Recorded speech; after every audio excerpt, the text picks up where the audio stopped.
سولر څه ته ویل کېږي، څه شي نه جوړ شوی ده او څنګه کار کوي. سولر چې ده دا یوه داسې اله ده چې لمریزه انرژي په برقي انرژي باندې بدلوي، یا د لمر رڼا اخلي او په برقي انرژي باندې بدلوي. یو سولر تخته له څو برخو څخه جوړه شوې ده. اول دې ته راځو چې د سولر تختې داخلي برخه له څو برخو نه جوړه ده او څه دنده ترسره کوي. اوله برخه چې ده هغه د سولر د تختې فریم ده. دا فریم چې ده عموما کې د المونیم څخه جوړ شوی وي. المونیم څخه ځکه استفاده کېږي خو د دې وزن کموالی او دویم چې ده د اسانه جوړښت. المونیم سخت دی خو لږ وزن لري، نو چوکاټ یا د سولر پینل محکم ساتلو کې دنده ترسره کوي، یعنی ټول سولر د قوي کولو یعنی مضبوط ساتلو دنده هم ترسره کوي. بل چې دا المونیم څخه ځکه استفاده شوې ده چې دا د زنګ ضد هم ده. که چېرته دا د فولادو نه استفاده شوی وای نو یو خو به دا و چې د وزن زیات و، وزن به زیات و، دویمه دا چې دا به د وخت په تېرېدو سره له منځه ته، ځکه دا به ازاده فضا کې زنګ جذبوي او یا رطوبت جذبوي، هغه نه زنګ نیسي او دا له منځه ځي. نو ځکه المونیم نه استفاده کېږي چې دا د زنګ د مخنیوي لپاره هم کارول کېږي. دا و د چوکاټ په هکله معلومات چې دا چوکاټ یا فریم دا د المونیم څخه جوړ شوی ده. دې نه وروسته د سولر تختې وروسته چې د هغه یو ګلاس یا یو ښیښه څخه استفاده شوی ده. دا داسې معنا لري یعنی ټول یعنی دا شفاف محیط ده چې ټول لمر ځان ته جذبوي. دا نه وي چې کومه برخه د لمر د ګرځېدو یا د خنډ لامل وګرځي، نه، دا شفاف محیط ده. دا ګلاس دا ټول لمر ځان ته جذبوي. دې نه وروسته دا شینوالی چې ښکارېږي دا مختلف رنګونه لري، تور، شین او نور رنګونو سره هم پیدا کېږي. دا شین چې ده دا پخپله د سولر سیل یا د سولر تختې دا یوه حجره ده، یعنی یو سولر سیل چې ده هغه مختلفو د سولر یعنی زیاتو سولر حجرو څخه یو سولر تخته جوړېږي. دې برنۍ برخه او لاندې دا یو لایر ده چې انکپسولینټ یا انکپسولیټ ورته ویل کېږي. د دې دنده چې ده د دې دنده چې ده هغه عموما کې د سولر د دغې حجرې ساتنې دنده ترسره کوي. بل دویمه دنده هغه چې ده د هر کله چې فوتون انرژي یا لمر چې دې باندې وړانګې کومې لګېږي دا بشپړ ډول لمر وړانګې جذبوي، یعنې انعکاس ته یې نه ورکوي. دا بشپړ د جذبولو وړتیا لري، ځکه د دې نه استفاده شوې ده. دا عموما کې یو شفاف محیط وي یا میخانیکي ملاتړ هم کوي، یعنې سولر د دغه سیل یا د دغې حجرې د ساتنې دنده هم ترسره کوي. یعنې دا ډېر قوي لایر ده، یعنې یو قوي شفاف محیط ده چې د دې حجرې ساتنه ترسره کوي. دا عموما کې ایتلین وینایل اسیټیټ مواد څخه جوړیږي او بعضې وخت پولی وینایل بوترال په نوم موادو څخه هم جوړیږي. دا ډېر قوي مواد دي، کیمیاوي موادو څخه جوړیږي. دې نه وروسته لاندې برخه چې ده هغه د بیک شیټ. بیک شیټ هم مختلف دندې ترسره کوي. یو خو دا چې سیلونو برقي بهرنۍ برخې چې دي دا د نورو برقي وسایلو د تماس څخه مخنیوي په حیث هم کارول کېږي، او یعنې د شارټ سرکټ او د برېښنایي خطر یا د کومې بل فالټ رامنځته کېدو مخنیوي لپاره دا بیک شیټ چې ده دا کارول کېږي، دا شیټ. او دا وروستنۍ برخه چې ده دا هغه د تور رنګ چې لري دې ته جنکشن باکس یا د سولر تختې باکس هم ویل کېږي. دې مختلف وسایل دي. ډایوډ پکې موجود دي چې هغه یعنې د ډي سي برق بدلولو لپاره کارول کېږي. دا چې دا فوتو ولتیک سیل یعنې د حجرې داخلي برخه ښودل شوې ده، د یوې حجرې. سولر خو موږ مخکې وپېژندې، یعنې یوه سولر تخته اووه برخونه جوړه وه. هغې د سولر تختې یوې حجرې داخلي برخه یعنې مختلف دلته پنځو رنګونو سره ښودل شوې ده. هره یوه دلته لږ تفصیل سره یې وایو. انټر ریفلیکټیو کوټینګ دا برخه چې ده د برنۍ برخه دویمه رنګ چې راځي دا انټر ریفلیکټیو کوټینګ دی. دا دا طبقه چې دا د لمر وړانګو انعکاس مخه نیسي، یعنې هر کله چې لمر وړانګې په دې باندې لګېږي د بهرني برخه باندې، دا ټول جریان جذبولو وړتیا لري. دا میټل کنډکټر سټریپس چې دي دا ټول جریان جذبوي او لمر وړانګه دې برخې ته رارسېږي. دا نه پرېږدي چې لمر وړانګه بېرته انعکاس وکړي، یعنې دا هم دا وړانګه یعنې د لمر وړانګو انعکاس مخنیوی کوي، دا لایر چې ده. او دا مرسته کوي چې ډیره رڼا د سولر حجرې دننه داخله سي او ضایع نه سي، یعنې لمر وړانګې د ضایع کېدو مخنیوي لپاره هم کارول کېږي. او دا چې دا میټل کنډکټر سټریپس دا وړې کرښې دي، دا مختلف رنګونو سره پیدا کېږي. لکه چې موږ اول یادونه وکړه، دا هغه چې دا د سولر سیل یا حجره دا شین رنګ دا کرښې لري، دا تور رنګ هم لري، مختلف رنګونو سره پیدا کېږي. تور رنګ هم لري، هغه بیا وروسته ډولونو کې وایو. دا چې دا برېښنا جریان ټولوي او نه پرېږدي برېښنا جریان، او دا چې دا برېښنا جریان ټوله کړي او حجرو دننه یې ذخیره کوي. دې نه وروسته دا سیلیکان لایر موجود دي، دا سور او دا رنګ دا چې دي سیلیکان لایر دي. اصلي برخه دا د لمر انرژي په برېښنا بدلوي، یعنې دې کې چې هر کله دا لمر انرژي جذب کړي، هغه نه څه رقم ته الکترونونه رامنځته کېږي، څه رقم ته پروتون خپل ځای خالي کوي. دا وروسته لږ تفصیل سره وایو. تاسې هزاره دومره وپېژنئ، دا دوه برخې چې دي دا د سیلیکان لایر دي. دا چې د لمر انرژي په برېښنا باندې بدلوي، څه ډول بدلوي لږ وروسته وایو. او دو یا زیاتو سیلیکاني طبقو څخه جوړ ده، یعنې یو پی ټایپ ده بل یې این ټایپ ده. وروسته لږ تفصیل سره وایو چې پی کوم ده او این کوم ده او څه ډول برېښنا بدلوي، دا لږ وروسته وایو. او بل چې دا د میټل بیکینګ برخه ده، یعنې لاندنۍ وروستنۍ برخه، دا د شا کې فلزي طبقه ده، یعنې وروستنۍ طبقه یې همدا میټل بیکینګ په نوم ده. دا د سولر حجرې ملاتړ کوي او برېښنا د تېرېدو لپاره بشپړ سرکټ یا بشپړه دوره جوړوي.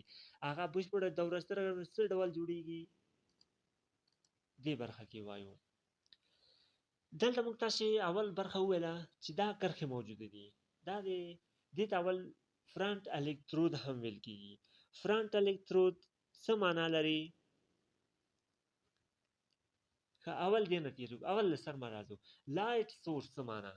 لایټ سورس لمر رڼا څخه فوتون راوځي. فوتون په خپله د لمر رڼا کوچني ذرې ته فوتون ویل کېږي.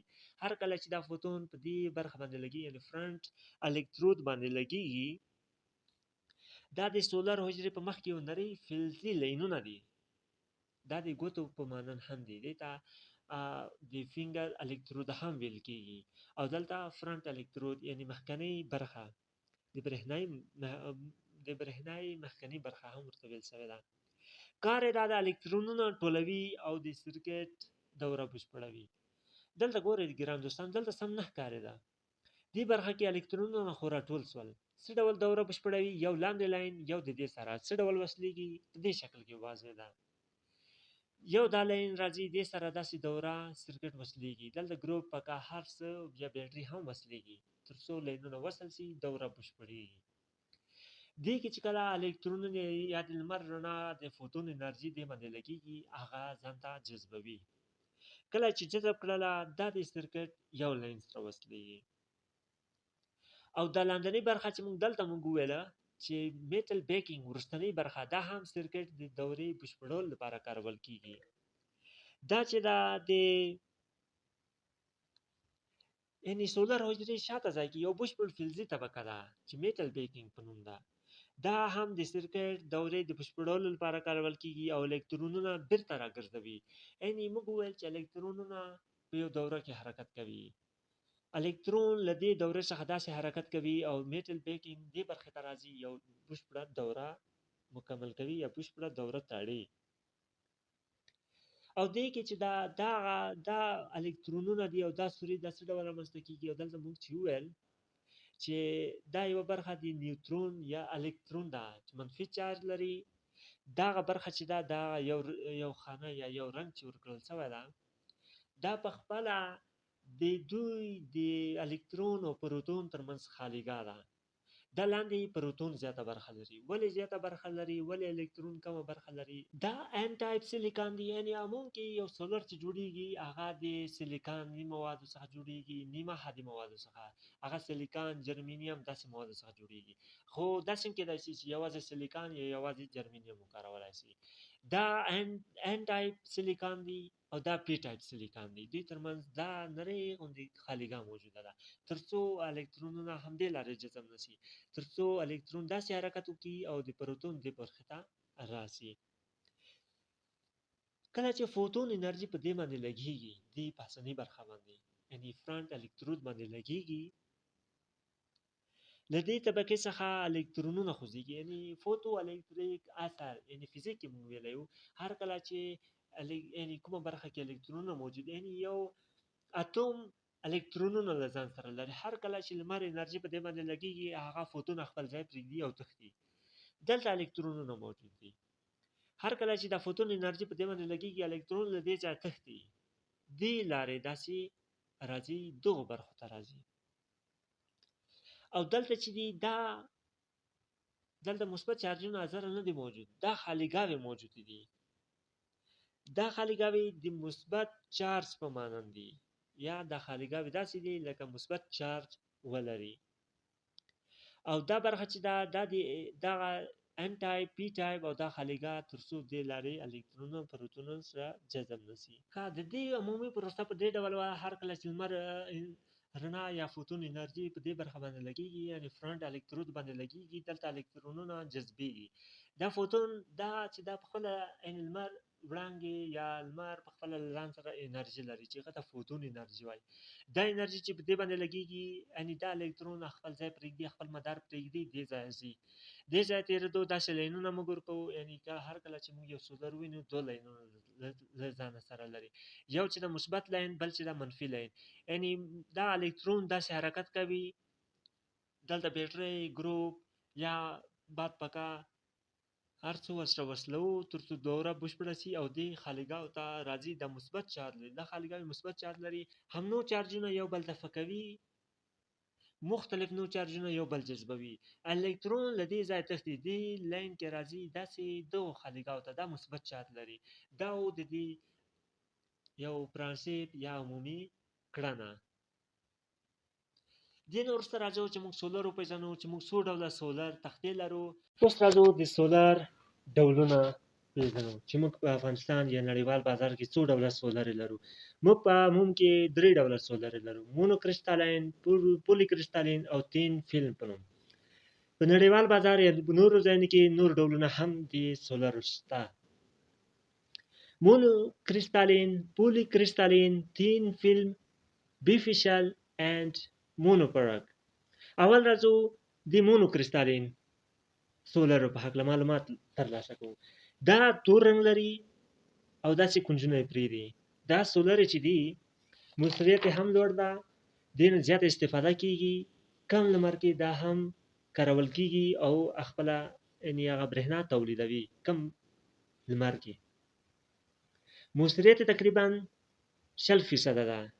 دې نه وروسته راځو دا سولر چې دي تین فلم په نوم دی. دا موثریت چې دا 11% په هغه ځایونو کې کارول کېږي چېرته چې جای کم وي.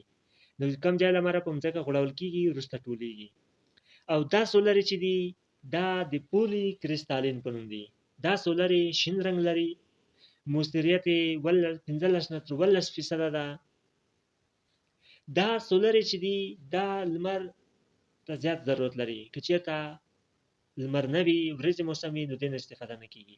دا د دوی دواړو ترمنځ توپیر ده، د مونو او پولي کرسټالین ترمنځ. تور رنګ لري، په کم لمر کې هم کارول کېږي، او دا شین رنګ لري، یعنې لمر ته زیات ضرورت لري، که ورځې موسم وي دا نه کارول کېږي. نو ښه چویس تور رنګ والا مونو کرسټالین ده. تور رنګ مونو کرسټالین کې یو بل ډول هم شته چې مونوپرک په نوم ده. دا سولر یې 20% موثریت لري، ګټه اخیستنه لري. او دا سولر چې دی یو خو تور رنګ لري، بل د دې قیمت هم لوړ ده، ډېر کم اندازه کارول کېږي. او وروستنی ډول سولر چې دی هغه افیشل بیفیشل سولر دي. دغه سولر ځانګړتیا دا ده چې یوازې لمر ته نه بلکې شاوخوا تودوخې څخه هم برېښنا تولیدوي.